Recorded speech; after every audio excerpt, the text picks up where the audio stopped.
So ఎలా ఉన్నారు Rahul garu? Fine I'm good, thank you. How are you? I'm fine అండి. ఎలా ఉంది క్వారంటైన్? ఎలా ఉంది క్వారంటైన్ అంటే టు బీ ఫ్రాంక్ ఇట్స్ అంటే బీయింగ్ ఆప్టిమిస్ట్ యాంగిల్లో చెప్పాలంటే బాగుందండి. అంటే కొంచెం హ్యూమన్ రేస్కి ఇది ఇట్స్ మచ్ నీడెడ్ బ్రేక్. చాలా మంది అంటే వర్కింగ్ పీపుల్కి ఇబ్బంది ఏమో కానీ బట్ నాకైతే ఇప్పుడు ఐఎమ్ ఎంజాయింగ్ దిస్ గ్యాప్ అనమాట. Just to stop, pause and read and look back at life. ఏం జరుగుతుంది ఏంటి అన్నది హెల్ప్ అయినట్టుంది స్క్రిప్ట్స్ కి కూడా. అవును, ఎస్పెషల్లీ ఇప్పుడు అంటే నా ఆన్ గోయింగ్ ప్రాజెక్ట్కి అయితే మాత్రం చాలా హెల్ప్ అయింది. అంటే this a very good gap, ఒక స్క్రిప్ట్కి ఇంత గ్యాప్ దొరకడం. ఇప్పుడు శ్యామ్ సింగ్ రాయ్కి అయితే నాకు కరెక్ట్ 8 months స్క్రిప్ట్ మీద స్పెండ్ చేయగలిగాను. మామూలుగా దొరకదు ఒక ప్రొడక్షన్ హౌస్లో ఎక్కడన్నా కానీ ప్రాజెక్ట్ ఓకే అయిన తర్వాత ఇంత టైం దొరకదు. So this is really helping me.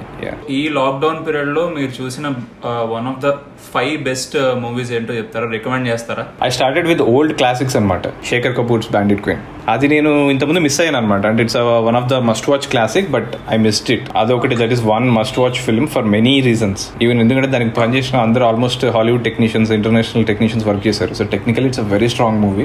Recently I watch Netflix లో కేపర్నామ్ అని ఒక ఫిల్మ్ చూసాను. Beautiful film, must watch. అంటే really that shook me. Hotstar లో ఆర్యా అనే వెబ్ సిరీస్ చూసాను. I like it. కర్నూలు అంటే తెలుగు సినిమాకి ఒక ఫ్యాసినేషన్ అనమాట. ఫ్యాక్షనిజం అనో ఇదనో దానికంటూ ఒక పేరుంది సెట్ ఆఫ్ ఆడియన్స్ కి. సో మీరు అక్కడ పుట్టారు, అక్కడే పెరిగారు. అక్కడ మీకు సినిమా అనేది ఎలా పరిచయం అయింది? అంటే నేను చిన్నప్పటి నుంచి స్కూల్లో డాన్స్ పర్ఫార్మెన్సెస్ కానీ లేకపోతే డ్రామాస్ చేయడం కానీ స్కిట్స్ చేయడం కానీ అలవాటు ఉంది. సో అలా నేను కర్నూలులో ఉన్నప్పుడు ఆదర్శ విద్యాపీఠం అని ఒక స్కూల్ ఉండేది. ఆ స్కూల్లో చదివాను టిల్ 8th క్లాస్ వరకు. అక్కడ మాకు మా సైన్స్ టీచర్ ఉండేవారు అనమాట, పులి రమణ సార్ అనేసి. తను ఎప్పటి నుంచో డ్రామాస్ అని తనే డైరెక్ట్ చేసేవాడు స్కూల్లో. ప్రతి జనరేషన్ కి కూడా తనే పాస్ అవుతూ వచ్చేవాడు అన్నమాట. సో అలా మాకు వచ్చినప్పుడు తను డ్రామా చేస్తున్నాం, ఇంట్రెస్ట్ ఉన్న వాళ్ళు చేయండి అంటే నాకు చాలా ఇంట్రెస్ట్ వచ్చి పార్టిసిపేట్ చేసేవాడిని డ్రామాస్లో. వాటిలో చేసినప్పుడు that's when I first seen. మా సార్ దగ్గర ఒక స్క్రిప్ట్ ఉండేది, తను మొత్తం రాసుకున్న స్క్రిప్ట్, అంటే తెలుగులోనే ఉండేది. అది that happen to be about the again film production గురించి అనమాట. ఒక సినిమా ప్రొడ్యూసర్ ఉంటాడు, ఒక డైరెక్టర్, ఫేక్ డైరెక్టర్ ఉంటాడు, హీరోయిన్ ఉంటుంది, ఒక హీరో ఉంటాడు. So the theme of the drama is about a film making. So అలాంటి ఒక స్క్రిప్ట్ లో నేను దాంట్లో ప్రొడ్యూసర్ గా యాక్ట్ చేశాను అనమాట. సో అలా చేసినప్పుడు first time, that is the first time I saw what is a script. అంటే ఒక స్క్రిప్ట్ లా రాస్తారు, ఇన్ని పేజెస్, దాని మీద ప్రతి డైలాగ్ రాస్తారు. That is the first time I handle script. So అలా చేసిన తర్వాత అప్పటి నుంచి నాకు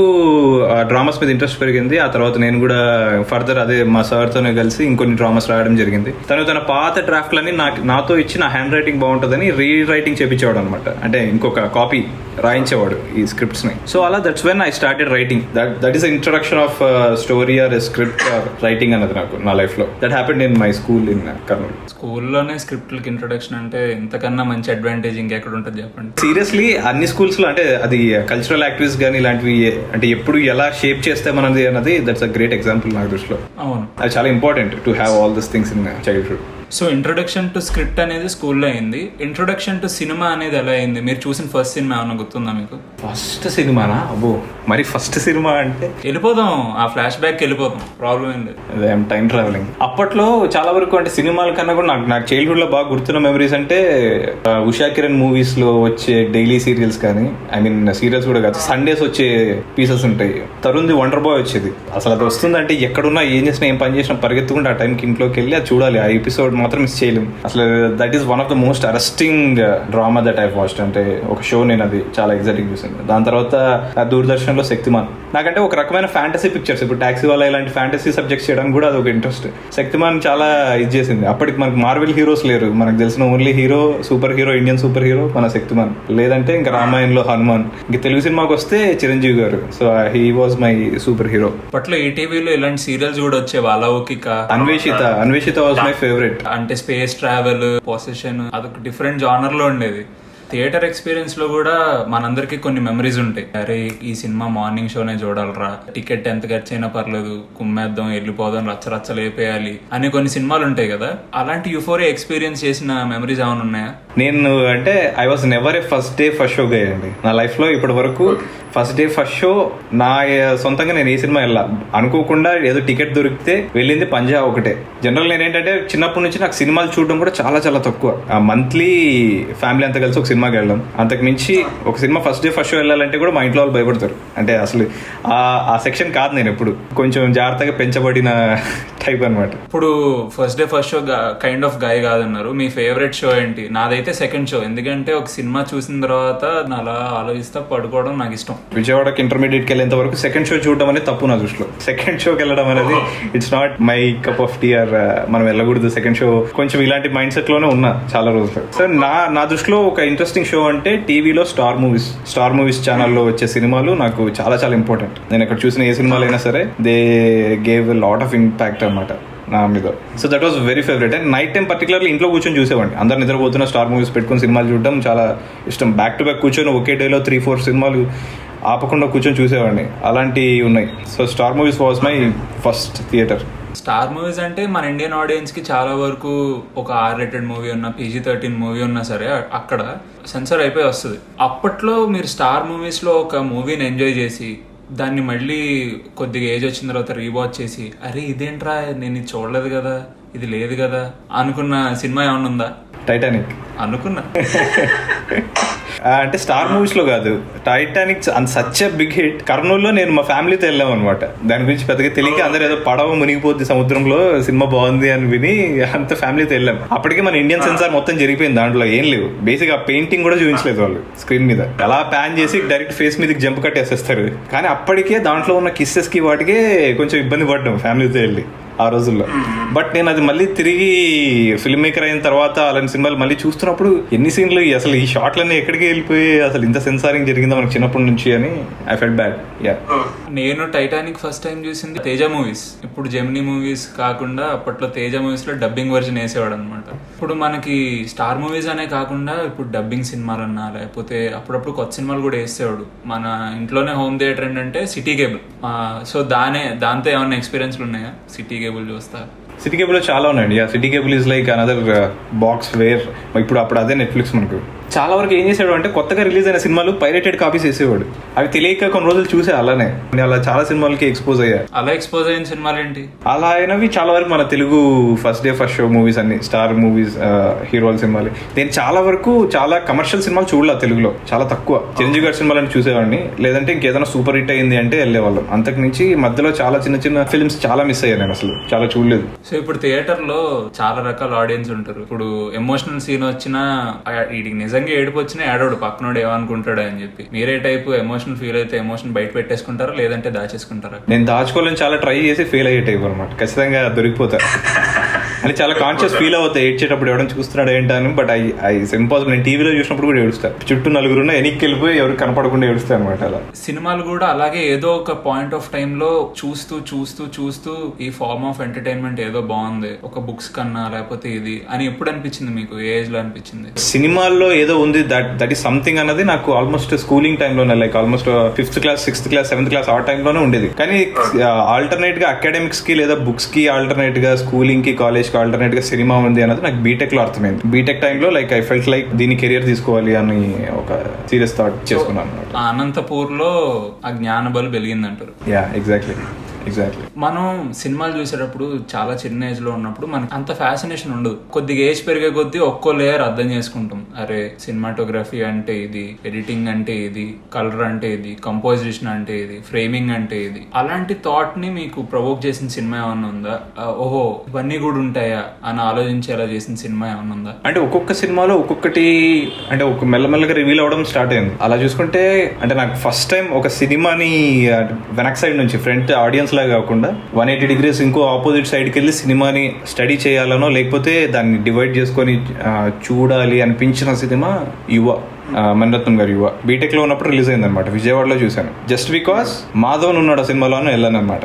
అప్పటికి సూర్య అంటే ఎవరో నాకు తెలియదు. అప్పటికి మణిరత్నం గారి సినిమా ఒకటి కూడా నేను థియేటర్లో చూడలేదు. సరే ఎవరో మణిరత్నం అంటే ఎక్కడో వేరే దేశం డైరెక్టర్ ఏమో అని అసలు నో కనెక్ట్, అంటే తెలియదు, ఫ్యాన్ కాదు ఏం కాదనమాట. ఆ సినిమా చూసి బయటకు వచ్చిన తర్వాత I was shell shocked with technicality of that film. ఆ మ్యూజిక్ వేరేలా ఉంది, స్క్రీన్ ప్లే వేరేలా ఉంది, యాక్టింగ్ వేరేలా ఉంది, మేకప్, కాస్ట్యూమ్స్, ప్రతి డిపార్ట్మెంట్ వేరేలా ఉంది. అప్పటి వరకు చూసిన సినిమాలు వేరు. తెలుగు సినిమాలు అన్ని డిఫరెంట్ గా ఉన్నాయి, ఇంగ్లీష్ ఇంగ్లీష్ సినిమాలు ఒకలా ఉన్నాయి, ఇతనేంటి ఇండియన్ సినిమా స్టైల్ ఉంది, ఒక ఇంటర్నేషనల్ క్వాలిటీ ఉంది, ఏదో బ్లెండ్ చేశాడు. మోర్ ఓవర్ అసలు ఆ సూర్య క్యారెక్టర్ ఎవడు, ఆ కళ్ళు ఏంటి, అసలు ఆ మనిషి ఏంటి, ఆ పర్ఫార్మెన్స్ ఏంటి, నేనెందుకు అంత why I being so pulled అని అంటే ఆ సినిమా గురించి చాలా ఆలోచించాను. అప్పటి నుంచి నేను ఫిల్మ్ మేకర్, ఇప్పటికీ కూడా నాకు ఆ cinema still it stays and it took some part in my brain. అది అలా కూర్చుంది. That is one film. మన స్కూలింగ్ ఏజ్ కానీ లేకపోతే ఇంటర్ వరకు వచ్చేటప్పుడు కానీ మన చేతిలో ఎక్కువ డబ్బులు ఉండే సంఘటనలు చాలా తక్కువ. సో అప్పుడు మనకి ఉన్న ఒకే ఒక్క ఆప్షన్ ఏంటంటే సీడీలు తెచ్చుకొని ఇంట్లో చూడటం. చేసేవారు అలాగా ఏమన్నా సీడీలు తెచ్చుకొని ఇంట్లో డివిడి ప్లేయర్, విసిడి మెమరీస్ ఏమన్నా ఉన్నాయా? ఎక్కువ సిడీస్ మీద సినిమాలు చూడడం అనేది ప్రాపర్. ఒక బుక్ ఉందంటే దాంట్లో ఒక సీడీ ఉంటుంది ఖచ్చితంగా. అలా పెట్టుకొని చాలా సినిమాలు చూసాం. అలా ఎస్పెషల్ ఇంగ్లీష్ ఫిల్మ్స్ చాలా చూసాం. అప్పట్లో అంటే ఇప్పుడు అంత స్మార్ట్ ఫోన్ కమ్యూనికేషన్ లేకపోయినా ఒక ఇంటర్నల్ నెట్వర్క్ నడిచేది యూత్ లో. ఎవరి దగ్గర ఏం డేటా బేస్ ఉంది, ఎవడి దగ్గర ఏమేమి సీడీలు ఉన్నాయి, అది ఎక్కడి నుంచి ఎవరి దగ్గరికి వెళ్తుంది, దాంట్లో ఏం సినిమా ఉంది, ఒక సినిమా పేరు పైన రాస్తే లోపల ఇంకా ఏ సినిమాలు ఉన్నాయి, చాలా సాలిడ్ గా ఉండేది అనమాట ఒక ఇన్ఫర్మేషన్. అంటే రెడ్ ఇంక్ తో రాస్తే ఒకలా ఉంటుంది, బ్లూ ఇంక్ తో రాస్తే ఒకలా ఉంటుంది దాని మీద పేరు. సో ఈ టైప్ లో సీడీల కమ్యూనికేషన్ ఒకటి నడిచేది. ఇదేంటి సార్ రెడ్ ఇంక్ లో రాస్తే బ్లూ ఇంక్ లో ఏంటిది ఆర్యా టైప్ లో కోడ్ ఏమన్నా? అలా కాదు, అన్ని పబ్లిక్ మాట్లాడలేము. అంటే ఏమంటారు, యూత్ రిక్వైర్మెంట్ ఫిల్మ్స్ ఉంటాయి కదా. సో అప్పట్లో సో అలాంటివి కూడా అలా సర్క్యులేట్ చేసినప్పుడు సోషల్ సర్వీస్ ఫిల్మ్స్, అలాంటివి ఎడ్యుకేషనల్ ఫిల్మ్స్. సో అది రెడ్ లో రాసేవాళ్ళ? రెడ్డింగ్ తో కొన్ని రాయడం గానీ, లేదంటే particular kind of company CDs లో రైట్ చేయడం గానీ, లేదంటే ఒక particular kind of colour cover లో పెట్టడం, పింక్ కవర్స్ కొన్ని, వైట్ కవర్స్ కొన్ని. బాగుంది. ఇంత ఎక్స్పీరియన్స్ చేయలేదు. ఈ సీడీల కన్నా ముందు క్యాసెట్లతో ఏమన్నా అనుభవం ఉందా? మా నాన్న బాగా ఎక్కువ కమ్యూనిస్ట్ సినిమాలన్నా ఆ పాటలు ఇష్టపడేవాడు అనమాట. సో ఫస్ట్ వాక్మెన్ కొని ఆయన పెట్టుకుని రిపీట్ అరిగేలా కొట్టింది వసే రామలమ్మ పాటలు. అవి అసలు రిపీట్ మోడ్, మొత్తం లిరిక్స్ అన్ని పాటలు పాడేసేవాడిని. నా వాక్మెన్ ఎక్స్పీరియన్స్ అది. దాని తర్వాత ఖుషీ సాంగ్స్. ఇంటర్మీడియట్ లో ఉన్నప్పుడు కూడా మాకు వాక్మెన్స్ అవి పెట్టుకోవడం నాట్ అలౌడ్ అనమాట. సో సీక్రెట్ గా కొంతమంది ఎవడన్నా ఒక రిచ్ కిడ్ ఒక వాక్మెన్ తెచ్చి దాచిపెడితే, అంటే పోయినా పర్లేదు అనుకుని వాడు తెచ్చి పెట్టేసుకుంటే, దాంట్లో ఒక సినిమా ఆడియో రిలీజ్ అయిందంటే ఆ క్యాసెట్ లోపలికి వచ్చిందంటే అందరం ఒక ఇయర్ ఫోన్ పెట్టుకొని దాంట్లో రిపీట్ మోడ్ పెట్టేవాళ్ళం. కర్నూలు గురించి ఒకసారి మాట్లాడదాం. ఈ కర్నూలు అంటే ఫ్యాక్షన్ సినిమాలు అది ఇది అన్ని చిన్నప్పుడు వచ్చావు కదా, మీకు ఎప్పుడన్నా అనిపించిందా అరే కర్నూలు అంటే ఇది కాదే, మనం ఒకవేళ తీస్తే ఇలా చూపెట్టకూడదు అని ఏమన్నా వచ్చిందా? లేదంటే మాది కర్నూలు, మేము అంతే తొడగొడతా అనే టైప్ లోనే బిహేవ్ చేసేవాళ్ళు మీరు కూడా? అసలు ఎక్కడ లేదండి. అంటే కర్నూలు, అనంతపూర్ రెండు కూడా రాయలసీమలో పార్టీ. కానీ అక్కడ రెండింటి నుంచి నేను బయటకు వచ్చి విజయవాడలో ఇంటర్మీడియట్ చేసేంత వరకు ఈ ఏరియాస్ మీద ఇలాంటి ఇంప్రెషన్ ఉంది అన్న విషయం కూడా చాలా వరకు తెలియదు. మన ఫ్యాక్షన్ ఫిల్మ్స్ ఇవన్నీ క్రియేట్ చేసిన ఇంపాక్ట్ మాకే చాలా కొత్తగా ఉండేది. It's not exactly that. అంటే ఆ డైమెన్షన్ ఉంది, ఇంకా చాలా చెప్పొచ్చు ఆ ఏరియాస్ గురించి, చాలా ఉన్నాయి. అసలు ఆ కాన్సెప్టే లేదు. అంటే అక్కడ కరెక్ట్ గా ఒక రాయలసీమ స్లాంగ్ కానీ, కరెక్ట్ గా రాయలసీమ యొక్క కల్చర్ అండ్ ట్రెడిషన్ కానీ, దాని యొక్క లిటరేచర్ బ్యాక్గ్రౌండ్ కానీ, ఇంకా చాలా విషయాలన్నింటినీ తీసుకుంటే దాంట్లో ఉన్న బ్యూటీని అయితే ఎవరు ఇప్పటివరకు ఎక్స్ప్లోర్ చేయలేదు. అందుకే ఆ విధంగా దాని మీద సినిమాలు చేయాలి అన్న ఐడియా కూడా ఉంది. దాని మీద ఒక సబ్జెక్ట్ కూడా నేను వర్క్ చేస్తున్నాను అనమాట. నా బీటెక్ డేస్ కానీ, అంటే ఒరిజినల్ కోర్ రాయలసీమ టచ్ ఉండే అలాంటి వర్క్ కూడా చేసుకుంటున్నాను. ఎందుకు అడిగానంటే సినిమా అనేది పర్సనల్ గా ఎంత అయితే ఇంపాక్ట్ క్రియేట్ చేస్తుందో, నాకు తెలిసినంత వరకు కల్చరల్ గా కూడా అంతే ఇంపాక్ట్ క్రియేట్ చేస్తుంది. సో దానివల్ల చాలా మంది పర్సెప్షన్స్ మారిపోతుంటాయి అనమాట. ఇలాగే సో మీకు పర్సనల్ గా బాగా ఇంపాక్ట్ క్రియేట్ చేసిన ఫిల్మ్ ఏంటి, యువ కాకుండా మీ పర్సనల్ లైఫ్ లో? ఒక ఫిల్మ్ కావచ్చు, బుక్ కావచ్చు, పర్సన్ కావచ్చు, ఎక్స్పీరియన్స్ కావచ్చు, మీ పర్సెప్షన్ మార్చేసింది. ఈ నాలుగిట్లోనే ఒక్కొక్కటి ఉన్నాయి. బేసిక్ గా ఫిల్మ్ అయితే 12 Angry Men అని ఒక సినిమా ఉంది, రోడ్ టు పర్డిషన్ అని ఒక సినిమా ఉంది, spring summer fall winter spring అని ఒక సినిమా ఉంది, 300 అని ఒక సినిమా ఉంది. ఈ 4 సినిమాలు నాకు వెరీ స్పెషల్ ఫిల్మ్స్ అనమాట. ఈ ఇన్ఫాక్ట్ అంటే నా ల్యాప్టాప్ లో ఒక ఫోల్డర్ ఉంటుంది, the movies to watch before I die. నేను ఇప్పుడు చచ్చిపోతాను ముందు ఈ సినిమాలన్నీ వరుసకి చూస్తే ఇంకో 2 రోజులు ఎక్కువ బతుకుతానన్న కాన్సెప్ట్ అనమాట. అండ్ ఇవే కాకుండా స్టాన్లీ క్యూబ్రిక్ ఫిల్మ్స్ అన్ని కూడా బాగా ఎంజాయ్ చేస్తాను. సో ఎలా మార్చాయి మీ పర్సెప్షన్? ఎలా మార్చాయి? 12 Angry Men చూసినప్పుడు అంటే ఆ సినిమాలో ఉన్న ఇదేంటి అంటే మొత్తం సినిమా ఒక సింగిల్ రూమ్ లో జరుగుతుంది, ఒక 1 మొమెంట్ లో జరుగుతుంది. అంటే ఇట్స్ అబౌట్ 1 ఇన్స్టెన్స్. ఒక 12 మంది ఒక రూమ్ లోకి వెళ్ళి మాట్లాడుకునేది సినిమా. నాకు అది తెలియదు అంటే this film is like that అని. ఏదో క్లాసిక్స్ లిస్ట్ లో ఉంటే అది కూడా పెట్టుకొని చూసేసాను. సినిమా స్టార్ట్ అయింది, చూస్తున్నా ఆ కన్వర్సేషన్ లో మునిగిపోయా, మొత్తం అయిపోయింది, సినిమా అయిపోయింది. నాకు అర్థం కాల అసలు చాలాసేపు. అంటే ఇలా కూడా సినిమా తీయచ్చా, ఇలా చెప్పచ్చా కదని, అంటే ఇలా రాయచ్చా. I was shocked. అసలు ఏంటిది, అసలు ఒక రూమ్ దాటలేదు, ఏం అవ్వలేదు, 12 మంది కూర్చొని మాటలతోనే కేవలం డైలాగ్ తో అక్కడ ఎంత ఇంటెలిజెంట్ ఫిల్మ్ అంటే మళ్ళీ అది చాలా గొప్ప సినిమా. సో ఆ సినిమా నాకు చాలా స్ట్రాంగ్ ఇంపాక్ట్ ఇచ్చింది. దాని తర్వాత రోడ్ టు పర్డిషన్ సినిమా చూసినప్పుడు టామ్ హ్యాంక్స్ యాక్టింగ్ కానీ, ఆ నాయర్ ఫిల్మ్ అందులో ఉన్న ఆ లైటింగ్ కానీ, మ్యూజిక్ కానీ, కొన్ని షార్ట్స్, కొన్ని వైట్స్, కొన్ని పాజెస్, అవన్నీ అసలు ఆ నరేషన్ కూడా అసలు దట్ ఈస్ అనదర్ థింగ్. అంటే నా బాగా ఇంపాక్ట్ ఇచ్చింది. అంటే నాకు అప్పటి వరకు తెలియని ఒక సినిమా అది. టాక్సీ వాళ్ళ కూడా ఆల్మోస్ట్ ఆ నాయర్ ఫీల్ లోనే ఉంటది. ఆ కాస్ట్యూమ్ కూడా టాక్సీ డ్రైవర్ లో డినీరో వేసుకునే జాకెట్ టైప్ ఆ టచ్ కనబడుతుంది. అది నోయింగ్లీ ఇన్ఫ్లుయెన్స్ అయిందనా మీరు?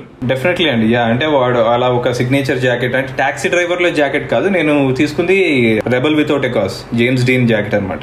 అంటే నా డిజైనర్ కి నేను చూపించింది ఆ జాకెట్, ఇలాంటి జాకెట్ కావాలంటే మాకు అది దొరికింది లాస్ట్ కి. ఆ నాయర్ లైటింగ్ అనేది మాత్రం కొంచెం ఆ డార్క్స్ లోనే వెళ్ళాలి, ఎందుకంటే సబ్జెక్ట్ లో ఒక సూపర్ న్యాచురల్ ఎలిమెంట్ ఉంది కాబట్టి will keep it like that అన్న ఇదిలోనే వెళ్ళాం. అదైతే ఉంది. Another thing, spring summer fall winter spring, that is another film. ఒక్క డైలాగ్ ఉండదు, ఇట్స్ అ మూకీ film. You can call it a మూకీ basically. There are only 3 characters in the film. మీరైనా ఎవరైనా సరే లైఫ్ మీద మీకు ఒక క్లారిటీ మిస్ అయింది, లేదంటే ఇఫ్ యూ ఫీల్ ఏదన్నా ఒక ఎక్స్ట్రా ఎనర్జీ ఎవడన్నా మోటివేట్ చేస్తే బాగుండు అనుకున్నప్పుడు ఈ సినిమా చూడండి. నాకైతే ఒక స్పిరిచువల్ ఎలివేషన్ ఇచ్చిన సినిమా అనమాట అది. So that's a very special film for me. అలాంటిది ఇంకొకటి 300 ఈస్ లైక్ ఒక విజువల్ మ్యాజిక్. కొన్నిసార్లు ఒక నెక్స్ట్ స్కెడ్యూల్ షూట్ ఉంది అన్నప్పుడు 300 చూస్తా to maintain that leadership skills, that courage, వాటన్నిటి కూడా నాకు చాలా హెల్ప్ అవుతుంది. అండ్ బుక్స్ అంటే when compare to my movie watching thing, book reading is not even 10% అండి. అండ్ నేను చాలా స్లో రీడర్ని, చాలా మెల్లగా చదువుతాను. ఒక బుక్ ని చాలా రోజులు చదువుతాను. మోస్ట్లీ నా రీడింగ్ కూడా ఎక్కడ స్టార్ట్ అయిందంటే, I should thank my dad. నాకు ఈ పేరు పెట్టాడు, రాహుల్ సంకృతి అని పేరు పెట్టిన తర్వాత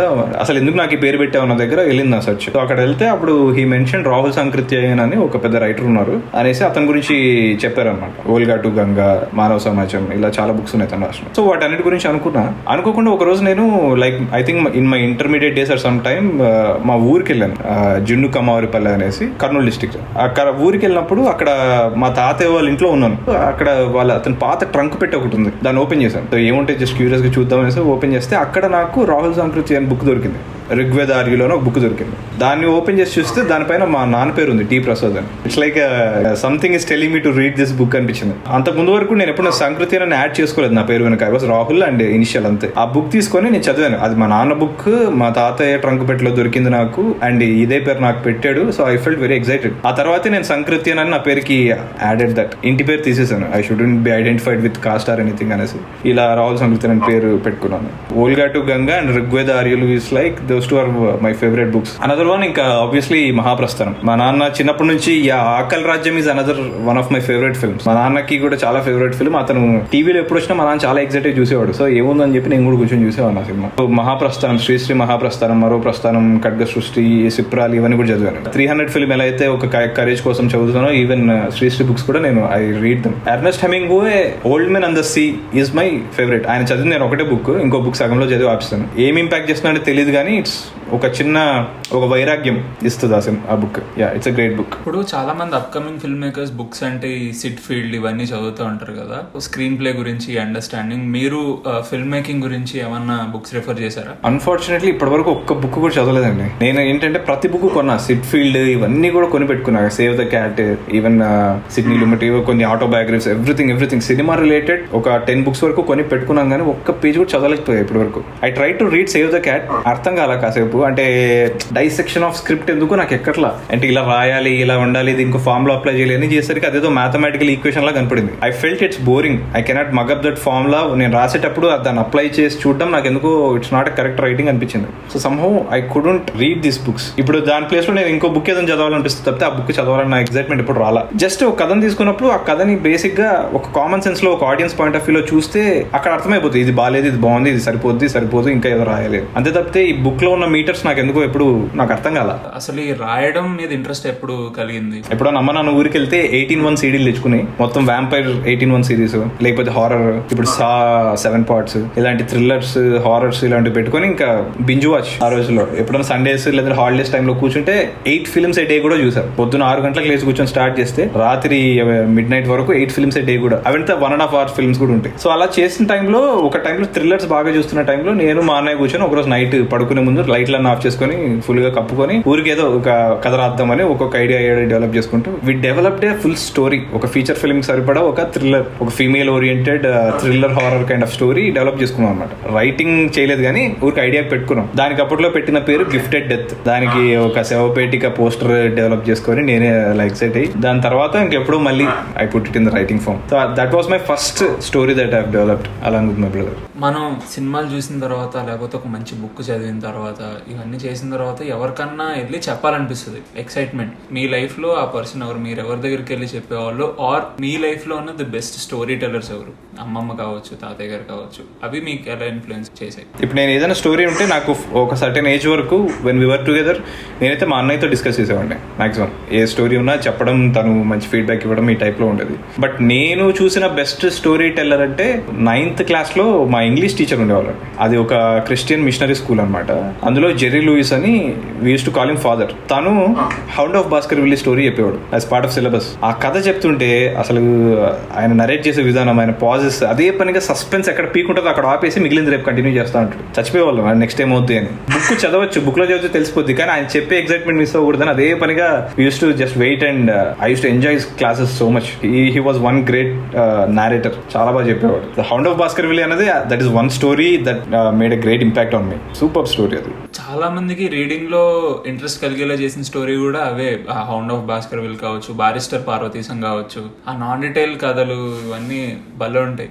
బారిస్టర్ పార్వతీశం వినేటప్పుడు ఎలా ఇంపాక్ట్ చేసింది, దాంతో ఏమైనా ఉన్నాయి మెమరీస్?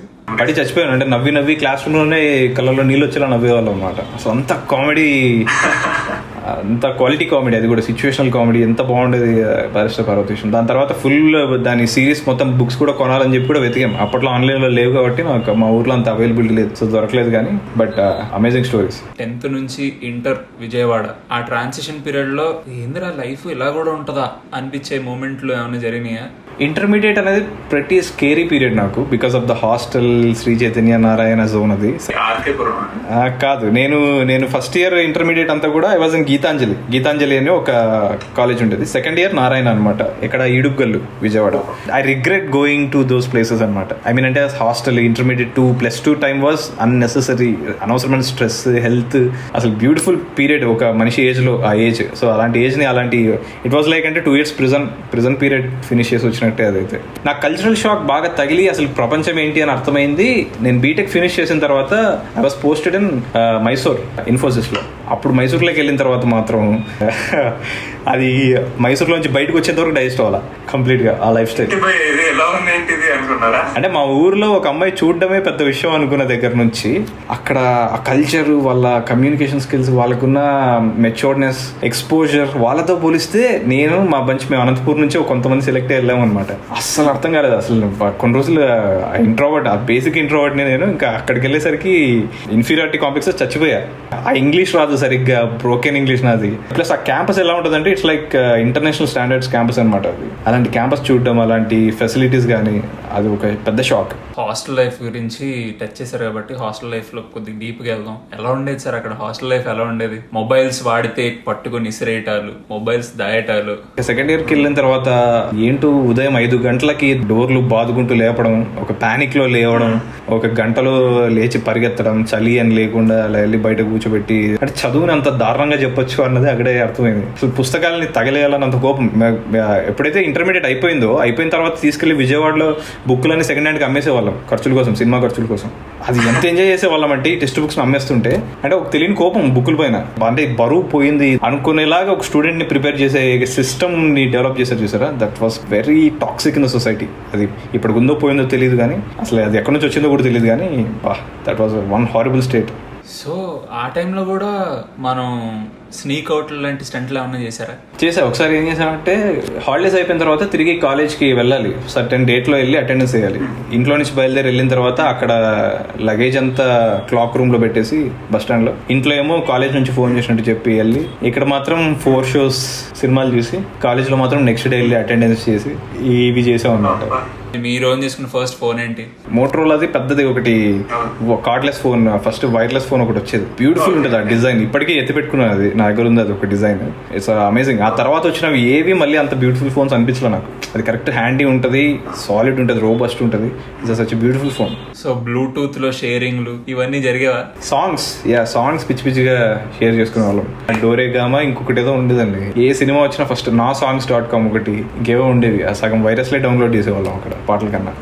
ఇంటర్ఫేస్ అయిపోయి బీటెక్ లోకి వెళ్ళిన తర్వాత చాలా ఎక్స్పోజ్ అయ్యారన్నారు మూవీస్. అది ఎలా స్టార్ట్ అయింది? బీటెక్ లైఫ్ ట్రాన్సిషన్ ఎలా స్టార్ట్ అయింది? బీటెక్ లోకి క్యాజువల్ గానే వెళ్ళాము. ఓన్లీ థింగ్ ఏంటంటే ఇంటర్మీడియట్ లో కొట్టేవాళ్ళు బీటెక్ లో కొట్టరు అని చెప్పడం అది పెద్ద relief. Okay chill, progress card ఇంట్లో పేరెంట్స్ సైన్ చేయాలి, న్యూసెన్స్ లేదు. So BTech is a relaxed zone basically. Life లో ఒక న్యూ ఫేజ్ స్టార్ట్ అయింది అని స్ట్రాంగ్ గా బిలీవ్ చేసిన ఇది. నేను ఒకటి అబ్జర్వ్ చేశాను అనమాట. ది ఎండ్ లోని టాక్సీ వాళ్ళలో ఏ ఆర్ట్ అన్న ఏ ఫామ్ లో అన్న తీస్తున్నప్పుడు మనం చూసిన ఎక్స్పీరియన్సెస్ చాలా ఇన్ఫ్లుయెన్స్ చేస్తాయి అని నమ్ముతాను నేనైతే. నాకు ఒక సిమిలారిటీ కనిపించింది. బేసిక్ గా ఏంటంటే హీరోయిన్ తాగేస్తుంది, సో మళ్ళీ అదే జర్నీలో వెళ్తూ ఉంటుంది 2 సినిమాల్లోనూ, కార్లోను. అక్కడ కొన్ని ఇన్సిడెంట్లు జరుగుతాయి, దాని తర్వాత యాజ్ యూజువల్ కథ ముందుకెళ్ళిపోద్ది. సో అలాంటి ఎక్స్పీరియన్స్ ఏమన్నా వచ్చిందా బీటెక్ లో? బీటెక్ లో రాలా. బీటెక్ లో తాగడం ఇంకా అక్కడ దాకా వెళ్ళలేదు, లేదంటే కార్ డ్రైవింగ్ లేదు. So it's not BTech. హైదరాబాద్కి వచ్చిన తర్వాత అక్కడ ఎక్స్పీరియన్స్ వస్తాయి కొన్ని పెట్టుకున్నాం. అంటే when I first understand women, నా ఎక్స్పోజర్ టు ఉమెన్ చాలా తక్కువ.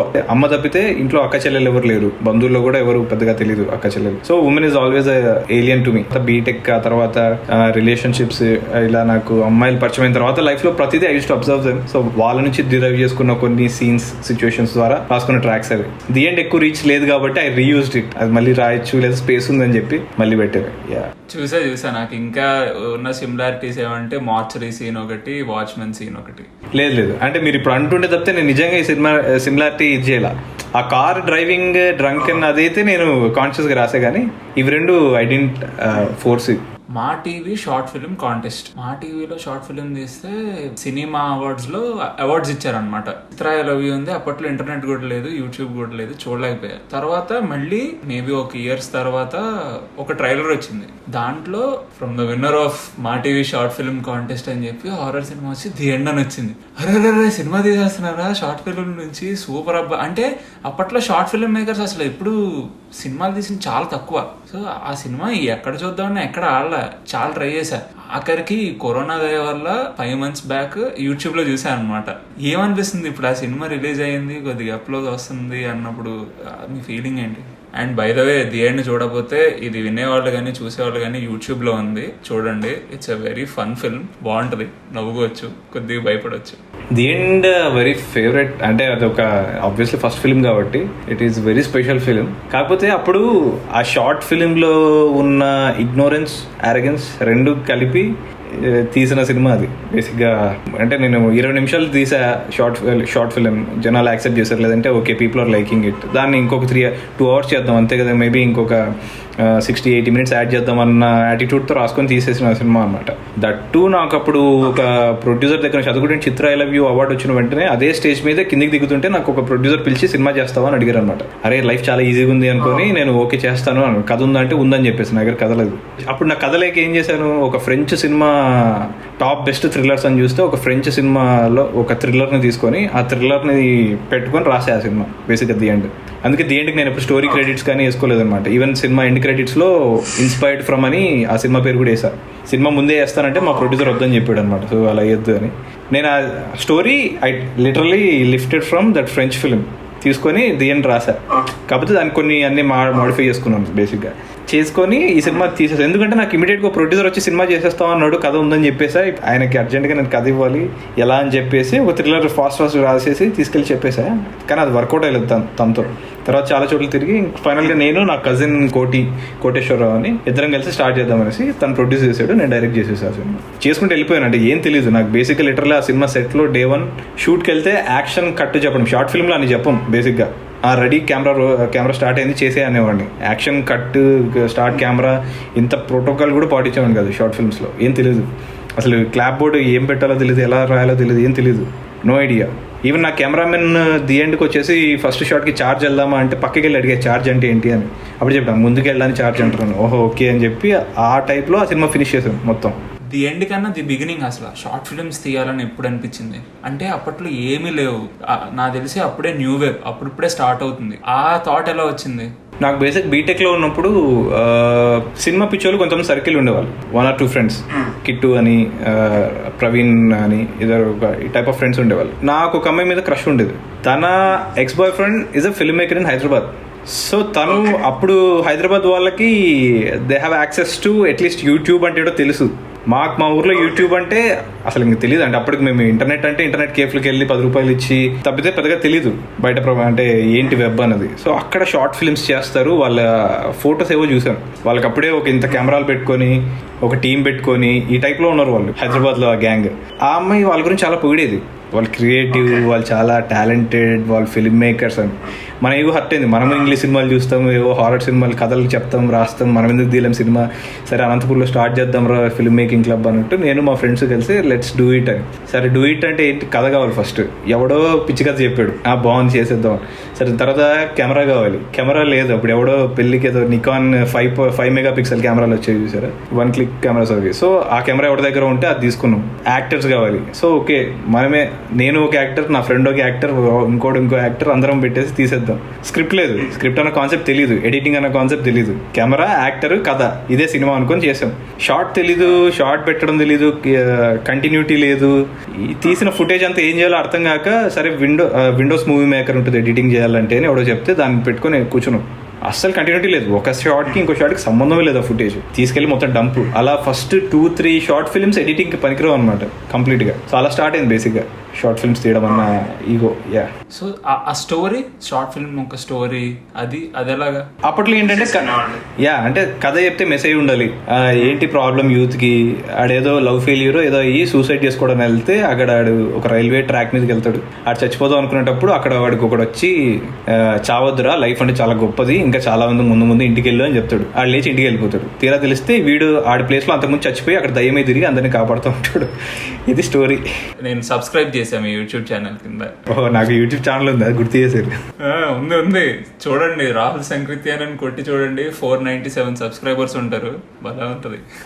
దాని తర్వాత సో అలా నెక్స్ట్ ఇంకో షార్ట్ ఫిల్మ్ సరే చేద్దాం అనేసి, అప్పుడు దానికి ఏంటంటే ఇంకా స్క్రిప్ట్ కావాలి. నీకు అసలు ఏం షూట్ చేయాలో తెలియాలన్నా, ఏం ఎడిట్ చేయాలో తెలియాలన్నా there is something called script అన్నది అర్థమైంది. సరే స్క్రిప్ట్ ఎలా రాయాలి తెలియదు. ఊరికే ఫస్ట్ నుంచి ఒక ఎస్ఏ రాసినట్టు రాసేసుకుని రావడం, కథ అంతా రాసుకొని రావడం. సో దాన్ని పట్టుకొని ఓకే ఇది చేయడం అలా ఇంకొకటి తీసాం. అది కూడా మేము ఏంటంటే వెరీ ఫస్ట్ షాట్ లైఫ్ లో ఫస్ట్ టైం కెమెరా ఆన్ చేస్తున్నాం. సరే సినిమా తీస్తున్నాం కదా, ఏదైనా స్పెషల్ గా చేద్దాం, ఫస్ట్ షాట్ ఎక్కడ పెడదాం అంటే ఫ్రెండ్స్ అందరూ గుడికి వెళ్దాం, గుడిలో దేవుడి మీద షాట్ పెడదాం ఈ టైప్ అన్నారు. మనం వెరైటీ కదా, వద్దు శ్మశానంలో స్టార్ట్ చేద్దాం అనేసి అనంతపూర్లో గ్రేవ్ యార్డ్కి వెళ్ళాం. లిటరల్లీ ఒక శ్మశానానికి వెళ్ళి అక్కడ ఒక సమాధి దగ్గరికి వెళ్ళి, అదొక క్రిస్టియన్ గ్రేవ్ యార్డ్ అనమాట. అక్కడ ఏదో ఇంగ్లీష్ లో ఒక చోట డెడ్ అని రాస్తే ఆ డెడ్ లో డి మీద జూమ్ చేసి ఆ డి నుంచి జూమ్ అవుట్ చేస్తే పక్కన ఒక గ్రాస్ ఆపర్ ఎక్కుతా ఉంటే దాని మీద అలా కెమెరా.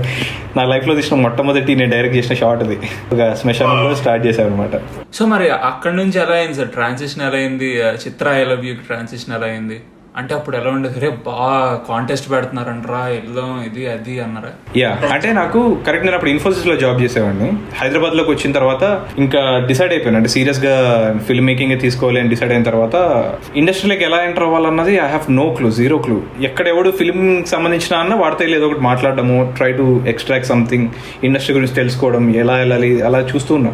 ఆ టైంలో ఎక్కడో తెలిసిన 1-2 సినిమాల్లో పనిచేయడానికి ట్రై చేశాను అనమాట. 1 day 2 day లేదంటే ఫ్యూ రైటింగ్ డిపార్ట్మెంట్లో వాళ్ళ దగ్గర వెళ్ళి ఉండడం, వాళ్ళ ఆఫీస్లో ట్రై టు కాంట్రిబ్యూట్ సంథింగ్, నాకున్న సినిమా నాలెడ్జ్ లేదంటే ఇంటర్నేషనల్ ఫిల్మ్స్ గురించి ఏదో డిస్కషన్, ఇలా కొంచెం చిన్న స్పేసెస్ తీసుకుంటున్నా. కాకపోతే నాకు job was necessary, salary was important. So job resign చేయడానికి టైం దొరకలా. ఐ మీన్ అంటే ఎప్పుడు ఒక ప్రాపర్ టైం అనిపించలేదు. ఇలా ఉన్న టైంలో ఏం చేశాను, ఒక పక్క జాబ్ చేస్తూనే పక్కన ప్యారలల్ గా ఈ హూ కిల్డ్ మీ ఇలాంటి షార్ట్ ఫిల్మ్స్ చేస్తా వచ్చాను అనమాట. హూ కిల్డ్ మీ చేసిన తర్వాత నా friend, who killed me act చేసిన ఫ్రెండే చెప్పాడు, ఒరే ఇలా సైకోపాత్ సినిమాలు కాకుండా ఏదైనా జనాలకు నచ్చేలా ఒక లవ్ స్టోరీ చేయి, ఒక మంచి రామ్ కామ్ చేయి, ఫన్ చేయి, ఏమన్నా ఎప్పుడు థ్రిల్లర్లు ఇలా ఏదో అంత డార్క్ సినిమాలు ఎందుకుగా, ఎవరికి అర్థం కావు, సావు, దానికి గట్టిగా 1000 views కూడా ఉండవు. సో అలాంటి సినిమాలు ఎందుకు చేస్తావు అంటే, సరే లవ్ స్టోరీ రాద్దామని చెప్పి అప్పుడు ఓపెన్ చేసి ఈ చిత్ర ఐ లవ్ యూ అనే సబ్జెక్ట్ రాసుకున్నాను అనమాట.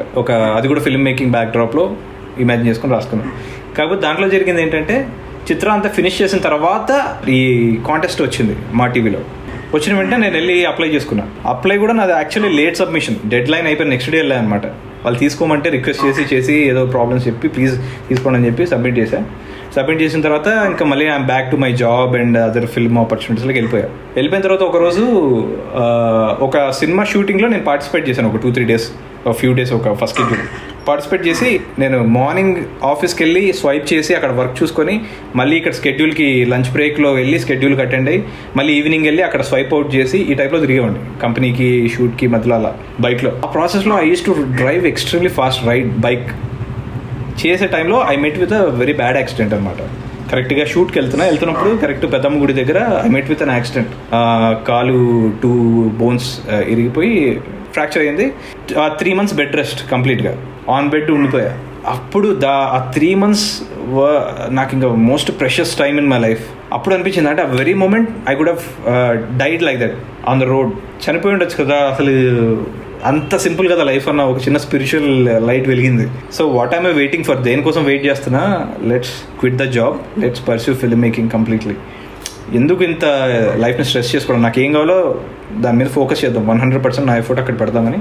ఈ 3 months నేను డిసైడ్ అయ్యి నా రెసిగ్నేషన్కి నేను ప్రిపేర్ అయిపోయి ఇంకా నేను ఆ 3 months కూడా I watched hundreds of films. కూర్చొని జస్ట్ అలా బెడ్ మీదకి ఫుడ్ వచ్చేది, అక్కడే కూర్చోవడం, ల్యాప్టాప్ పెట్టుకోవడం, సినిమాలు చూడడం, బుక్కులు చదవడం, హ్యాపీగా ఎంజాయ్ చేశాను 3 months నా కాల్ రికవర్ అయ్యేంత వరకు. నేను ఇంకా ఎప్పుడైతే I made up my mind, నేను ఎప్పుడైతే రిజైన్ చేసేసానో వెంటనే చిత్ర ఐ లవ్ యూలో నాకు ఫస్ట్ ప్రైజ్ వచ్చింది. I got that prize money. ఆ prize money gave me such a courage, ఒక అమౌంట్. సో వెంటనే resignation, I moved on to completely in to films. నాకు యాక్సిడెంట్ జరగడం చాలా ఇంపార్టెంట్, అంటే అదొక పుష్, లైఫ్ చేంజింగ్ మూమెంట్ అది. రైట్. యా. మీరు జాబ్లో జాయిన్ అవ్వకముందే అరే మనం షార్ట్ ఫిల్మ్ చేద్దామని చెప్పి చాలా రోజులు మల్టీ టాస్క్ చేశారు కదా. సో ఆ డెసిషన్ తీసుకోవాలని మీకు ఎప్పుడు అనిపించింది, ఎందుకు అనిపించింది? ఇది కూడా అగైన్ చెప్పచ్చు లేదు, అంటే ఐ మీన్ నాకు బీటెక్లో ఉన్నప్పుడు ఐ హ్యాడ్ అ బ్రేకప్ అయినప్పుడు ఐ వాజ్ సో లైఫ్లో సంపాదించాలి లేదంటే ఏదో చెయ్యాలంటే I don't want to live a normal life, I want to do something extraordinary out of my life అనేది స్ట్రాంగ్గా డిసైడ్ అయ్యాను అనమాట. నాకున్న only passion, what else I can do other apart from my graduation are my academics అంటే that is film making. ఇవి రెండే. అయితే ఇంజనీర్ని by book అవ్వాలి, లేదంటే ఫిల్మ్ మేకింగ్ త్రూ ప్యాషన్ అవ్వాలి. సో ఎలాగైనా సరే నేను ఒక పెద్ద డైరెక్టర్ అవుతా, I lead something different than a normal life అనేది అక్కడ స్ట్రాంగ్గా ఫిక్స్ అయిపోయాను అనమాట. అలా నాకు ఒక బ్రేకప్ నుంచి I got the fuel to find my passion. But ఒకసారి ఫిల్మ్స్లో పడిన తర్వాత I fell in love with it, I found my real love in my life. అంటే సినిమా ఈస్ కమ్యూనికేటింగ్ విత్ మీ, సినిమా ఇట్స్ టేకింగ్ మీ లైక్, అంటే I'm enjoying it in the process of making. Out of nothing you create something. ఒక 24 crafts you create something abstract, something intangible, but that is communicating with audience. Cinema నాకు ఎందుకో చాలా magical అనిపించింది. So it connected to me. So I felt like I found my love through cinema. So that is the beginning. True love అంటే ఏంటో తెలిసిందంటారు. Yeah. మీరు introvert కదా, and film making అనేది team work, అదొక డిఫరెంట్ ప్రాసెస్ ఉంటుంది. ఆ transition ఎలా అయిందో తెలుసుకోవాలని ఉంది నాకు. ఆ టీమ్ వర్క్ ఉన్న ఇంపార్టెన్స్ ఎలా తెలుసుకున్నారు, as a part of team ఎలా అయ్యారు, ఆ క్రూని ఎలా గ్యాదర్ చేశారు, ఏంటి? లక్కీగా చిత్ర ఎలవ్యూకి నాకు అడ్వాంటేజ్ ఏంటంటే ఇన్ఫోసిస్లో ఫిల్మ్ మేకింగ్ క్లబ్ అని ఒకటి ఉండేది. ఆ ఫిల్మ్ ప్యాషన్ ఉన్న వాళ్ళందరూ ఒక టైం తీసుకొని గ్యాదర్ అయ్యి ఇష్టమైన ఫిల్మ్ డిస్కస్ చేసుకోవడం, లేదంటే ప్రొజెక్ట్ చేయడం, వాచ్ చేయడం, ఇవన్నీ ఉండేవి అనమాట. క్లబ్లో జాయిన్ అయ్యా. బేసిక్గా అసలు I was a very bad engineer, very bad software engineer. So film making క్లబ్లోకి వెళ్ళి అక్కడ కొంతమందిని కలిసిన తర్వాత నేను almost I took charge of the club అనమాట. ఎందుకంటే ఇంకా నాకు చాలా ఎక్కువ ప్యాషన్ ఉండేది అందరికన్నా. అందరూ దాన్ని ఒక హాబీలో తీసుకుంటే నేను I was seeing a career in it. I went to an extent of pitching the Infosys management like I will take care of your film club. నేను అంటే take me out of the projects, software ప్రాజెక్ట్స్లో తీసేయండి, just hand me over the complete film making club, I will take care of it. దానికి కావాల్సిన equipment list, I will do the film making works of Infosys అని proposal కూడా ఇచ్చారనమాట. Because I was very clear నేను ఏం చేయాలి అనేసి. ఇంకా సాఫ్ట్వేర్ నేను చేయలేను అంటే నాకు ఆ జాబ్ అవ్వట్లేదు అలా. అందులో నాకు శ్రీని ప్రభాల అనే ఒకరు, హిజ్ అ మ్యూజిషియన్, చిన్న చిన్న ప్రైవేట్ సాంగ్స్ అవి ఇవి చేసే అతను. Is an very good position in Infosys.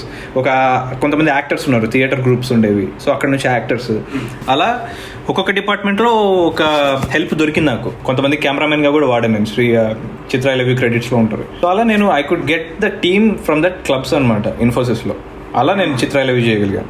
అంతకుముందు హూ కిల్డ్ మీ లాంటి షార్ట్ ఫిల్మ్స్కి అయితే ఎవ్రీథింగ్ ఇంకా మేమే చేసుకోవడం. స్టాండర్డ్స్ చాలా తక్కువ ఉంటాయి, ప్రొడక్షన్ వాల్యూస్ కానీ ఏం ఉండదు బేసిక్గా అందులో.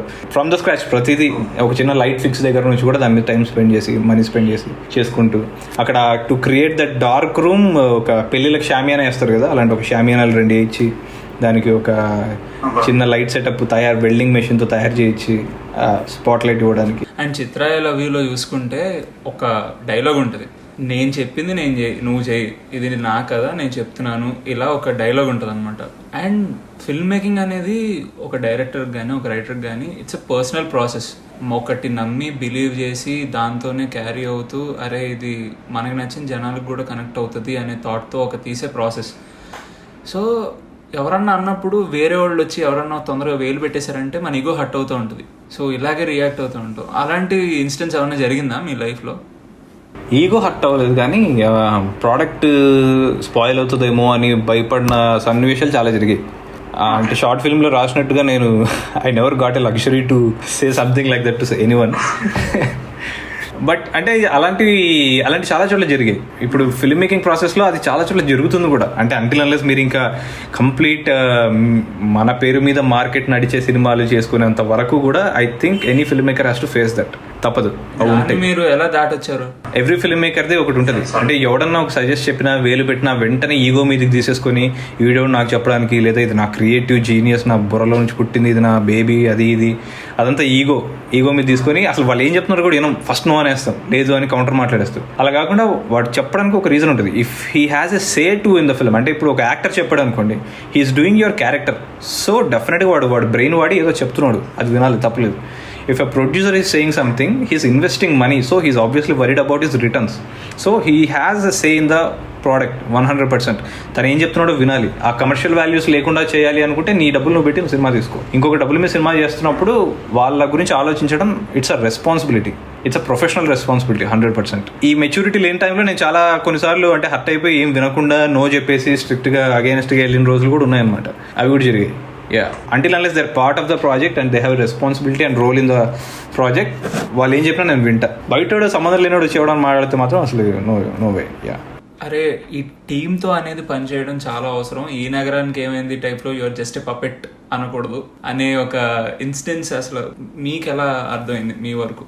నో చెప్పి నేను తప్పని తర్వాత రియలైజ్ అయిన సిచ్యువేషన్స్ ఉన్నాయి. నేను ఎప్పుడైతే నా పాయింట్ గురించి ఫైట్ చేసి అది రిలీజ్ అయిన తర్వాత, లేకపోతే దాన్ని తిరిగి నేను ఒక సర్టెన్ టైం తర్వాత తిరిగి చూసుకున్న తర్వాత, ఆ రోజు ఈ పాయింట్ వాళ్ళు చెప్పారు నేను వినలేదు, వినుంటే maybe I could have given a better output అన్న సన్నివేషన్స్ నాకు ది ఎండ్ నుంచి జరిగాయి. ది ఎండ్ నేను సినిమా థియేటర్లో చూసిన తర్వాత, అంటే రిలీజ్ అయ్యేంత ముందు వరకు, అంటే నాకు అక్కడ పెద్ద కాస్ట్ క్రూ ఎవరు లేరు కాబట్టి నన్ను ఎవరు చాలా మంది చెప్పినా నేను ఇగ్నోర్ చేశాను. I was just arrogant. నేను చేసిందే సినిమా, నేను రాసిందే కదా, నాకే ఎక్కువ తెలుసాను. జస్ట్ నేను కంప్లీటింగ్ ఎవ్రీ ఫ్రేమ్ నా ఇది మీద వెళ్ళిపోయాను అనమాట. రిలీజ్ చేసిన తర్వాత థియేటర్లో జనాలతో చూస్తున్నప్పుడు నేనే ల్యాగ్ ఫీల్ అయ్యా కొన్ని చోట్ల. ఎడిట్ రూమ్లో ఎన్నిసార్లు చూసుకున్నా అది అనిపించలా. అదేంటి ఇక్కడ చూస్తుంటే ఇది కరెక్ట్ కాదేమో, అంటే ఒక గ్రాఫ్లో నాకు కొత్తగా అర్థమైంది అక్కడ. సరే అని సినిమా అంతా అయిపోయింది. రివ్యూస్లో కూడా అందరూ అదే పాయింట్ గురించి మాట్లాడారు. అదంతా అయిపోయిన తర్వాత సినిమా అయిపోయింది, అందరు మర్చిపోయారు. అయిపోయిన ఒక 3 months తర్వాత నేను మళ్ళీ ఎడిట్ని, ది ఎండ్ సినిమాని నా ల్యాప్టాప్లో కూర్చొని నేనే ఎడిట్ చేసుకున్నాను, just for the sake of learning. ఇంకేం బెటర్ చేయొచ్చు అని చేస్తే అందులో నుంచి దాదాపు ఒక 13 to 15 minutes ఆఫ్ సినిమా ఎగిరిపోయింది. ఐ ఫెల్ట్ లైక్ అరే ఈ అవుట్పుట్ థియేటర్లోకి వచ్చి ఇంకా బాగుండు కదా అనిపించింది. So that's one example where I realised like listen, తప్పు లేదా అని. అంటే మీరు ఇప్పుడు యూట్యూబ్లో చూసింది నేను ట్రిమ్ చేసిన version, that is not the theatre version actually. ఎవరికన్నా ఈ unlearning and self learning process అనేది ఇంపార్టెంట్ అని మీరు ఫీల్ అవుతున్నారు అంతే కదా? 100%. కార్ బేస్డ్ మూవీస్ అంటే నాకు అప్పట్లో తెలుగు సినిమాలో కార్ బేస్డ్ మూవీ అంటే నాకు ఫస్ట్ గుర్తొచ్చిన మూవీ బామ మాట బంగారు బాట. దాని తర్వాత అప్పట్లో డబ్బింగ్ సినిమాలు టార్జాన్ ది వండర్ కార్. అంటే ఇప్పుడు ఒక ఫిల్మ్ తీసే ముందు మీరు అఫ్ కోర్స్ చాలా రీసెర్చ్ చేస్తారు, ఎందుకంటే మనం ఆస్ట్రల్ ప్రొజెక్షన్ ఇవన్నీ ఉన్నాయి. ఒక డాల్ గురించి కూడా ఒక ఇన్సిడెంట్ ఉందని చూసాను ఎక్కడో. సో ఇంత రీసెర్చ్ చేస్తున్నప్పుడు ఇలాంటి మూవీస్ ఏమైనా రిఫర్ చేస్తారా? ఆర్ఎల్స్ లేదు నేను చూడను, ఇలాంటివన్నీ నా రైటింగ్ ప్రాసెస్ని ఇన్ఫ్లుయెన్స్ చేసేస్తాయి, మనం ఒరిజినల్గా ఉండాలని చెప్పి అవాయిడ్ చేస్తారా? రాసేది అయిపోయాక చూస్తాం, ఎందుకంటే కర్మగాలి ఎక్కడన్నా సేమ్ ఐడియా మ్యాచ్ అయింది అనుకో ఈజీగా అనేస్తారు. సో ఆ ప్రాసెస్లో కొన్ని సినిమాలు చూసాను. నాకు సినిమా అయిన తర్వాత చెప్పారు కొంతమంది టార్జాన్ ది వండర్ కార్ అది ఇదని. నేను ఇప్పటివరకు చూడలేదు ఆ సినిమా, బట్ నేను చూసిన కొన్ని ఉన్నాయి. ఇంగ్లీష్లో 1 or 2 ఫిల్మ్స్ ఉన్నాయి. ఫ్యాంటమ్ కార్ అని ఒకటి, జస్ట్ కార్ అని ఒక సినిమా ఉంది, అదొకటి. అవి చూసాను. అదేంటి నేను రైటింగ్ అయిపోయిన తర్వాత, సీన్స్ అన్ని అయిపోయిన తర్వాత చూసాను అనమాట. బట్ అంటే ఇన్ఫ్లుయెన్స్ అవుతానేమో అని భయపడి చూడకపోవడం అనేది ఏమి ఉండదు. అంటే బేసిక్గా క్లియర్గా ఉన్నసేపు చూసేస్తా. కానీ ఎక్కడైనా రైటర్స్ బ్లాక్ ఉంది అనుకోండి, ఇఫ్ ఐఎమ్ రైటింగ్ క్రైమ్, ఎక్కడైనా రైటర్స్ బ్లాక్ వస్తే I watch crime, not for the scenes, అంటే ఏం రాయాలని కాదు కానీ I go in to the mood కదా, and I go in to the spaces. ఆ క్రిమినాలజీ లేకే లేదంటే ఆ క్రైమ్ లేకే వెళ్ళినప్పుడు it will build something else in the brain. ఇప్పుడు as a new film makers చాలా మంది ఒక క్రేజీ కాన్సెప్ట్ తో రావాలనుకునే వాళ్ళు దే విల్ బి సర్చింగ్, అంటే నెట్ లో గానీ లేకపోతే న్యూస్ పేపర్ లో గానీ లేదంటే రియల్ లైఫ్ ఇన్సిడెంట్ ఎక్కడో న్యూస్ లో వచ్చిందో వాళ్ళు చూసిందో ఇదేదో కాన్సెప్ట్ బాగుంది, క్రేజీ కాన్సెప్ట్ ఉంది అని దాంతోనే రావాలనుకుంటూ ఉంటారు. మీరు మూవీ తీసే ముందు మీరు ఇందాకే చెప్పారు అందరూ చేసేది కాకుండా వెరైటీగా చేయాలని ఉంటుంది అని చెప్పి. ఆ కాన్సెప్ట్స్ ని ఎక్కడి నుంచి తీసుకొస్తారు మీరు? రియల్ లైఫ్ లేకపోతే ఎలాంటి ఇన్సిడెంట్స్ నుంచి ఇన్స్పైర్ అవుతారు? ఫర్ ఎగ్జాంపుల్ టాక్సీ వాళ్ళ కాన్సెప్ట్ ఎలా పుట్టిందంటే 2014 లో దేని రిలీజ్ అయిన తర్వాత నాకు 18 రిలీజ్, మళ్ళీ 4 years గ్యాప్ వచ్చింది దానికి టాక్సీ వాళ్ళకి. సో ఈ గ్యాప్ లో మధ్యలో ఫిల్మ్స్ ఏం పడలా, అంటే కొన్ని సబ్జెక్ట్స్ రాసుకొని తిరిగాను కానీ అవేం ఓకే అవ్వట్లా. అప్పుడు నాకు జాబ్ రిజైన్ చేసేసా, ఫైనాన్షియల్ సపోర్ట్ లేదు. So I felt like okay ఏదైనా పార్ట్ టైం జాబ్ చేద్దామని. అప్పుడు ఓలా అండ్ ఊబర్ బాగా రన్నింగ్ లో ఉన్నాయి. So I wanted to drive a cab in the nights to support my self. అప్పుడు నేను వెళ్ళి ఒక సెకండ్ హ్యాండ్ కార్, నా ఫ్రెండ్ ఒకడు ఆ హూ కిల్ మీలో యాక్ట్ చేసిన లీడ్ యాక్టర్ పవన్, వాడు ఇన్వెస్ట్ చేస్తా అంటే వాడిది ఇన్వెస్ట్మెంట్ నా డ్రైవింగ్ ఇద్దరం షేర్ చేసుకుందాం అని చెప్పి ఐ స్టార్టెడ్. వెళ్ళి ఓలాలో రిజిస్టర్ కూడా అయ్యా, ప్రొఫైల్ కూడా.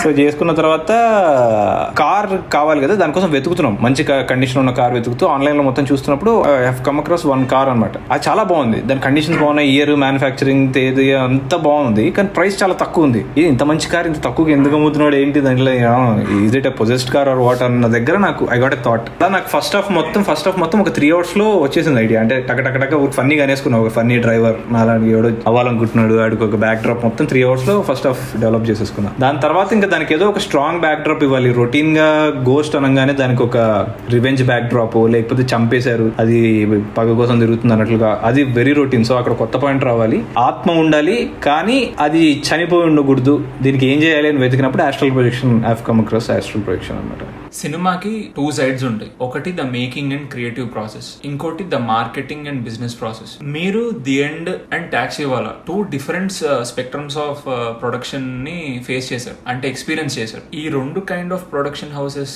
మీకు ఏం నేర్పించినాయి? మీరు దాని నుంచి యాజ్ ఎ ఫిల్మ్ మేకర్ గా ఎలా ఎవాల్వ్ అయ్యారు? అండ్ ఫ్యూచర్ లో ఇప్పుడు వచ్చే ఫిల్మ్ మేకర్స్ ఆ ప్రొడక్షన్ దాని గురించి ఎంత ఐడియా ఉండాలనుకుంటున్నారు? టు బిగిన్ విత్, సినిమా అన్నది ఇట్స్ అ కమర్షియల్ ఆర్ట్. 100% ఎక్కువ డబ్బు అవసరమయ్యే ఇది. సో ఫైనాన్షియర్స్ కానీ ప్రొడ్యూసర్స్ కానీ చాలా అవసరమైన ఆర్ట్ ఇది. సో ఏం చెప్పినా మనం ఎంత క్రియేటివ్ గా చేసినా that should be parallelly run along with the production. అంటే డైరెక్షన్ ఎంత ఇంపార్టెంటో, ఎంత క్రియేటివ్, కస్టమ్, టాలెంటెడ్ అంత అవసరమో ఆల్మోస్ట్ అంతే అవసరమైంది ప్రొడక్షన్ కూడా. కరెక్ట్ ప్రొడక్షన్ అంటే డబ్బులు పెట్టడం అన్న పెద్ద మిస్కన్సెప్షన్. చాలా మంది తర్వాత కూడా చెప్తుంటారు I want to invest in the film అని. ఇన్వెస్ట్ చేసి నువ్వు ఫైనాన్షియల్ అవుతావు కానీ ప్రొడ్యూసర్ అవ్వవు. ప్రొడక్షన్ అనేది it's a skill, it's all together it's different subject. ఒక స్ట్రాంగ్ ప్రొడ్యూసర్ తో కలిసి ఒక సినిమా చేయడం అంత కంఫర్టబుల్ జాబ్ ఇంకొకటి లేదు. నేను ది ఎండ్ ఏంటంటే ఎవరికి తెలీదు కాబట్టి నేను ప్రొడక్షన్ నేనే చూసుకునేవాడిని. సో నా ప్రొడ్యూసర్ కోటి కూడా అతని జాబ్, తను దుబాయ్లో ఉంటారు, తను అక్కడ జాబ్ చేసేవాళ్ళు. సో నేను ఇక్కడ నుంచి ప్రొడక్షన్ ఆల్మోస్ట్ ఎగ్జిక్యూటివ్ ప్రొడ్యూసర్ గానే చేశాను మొత్తం. అలాగే టాక్సీ వాళ్ళకి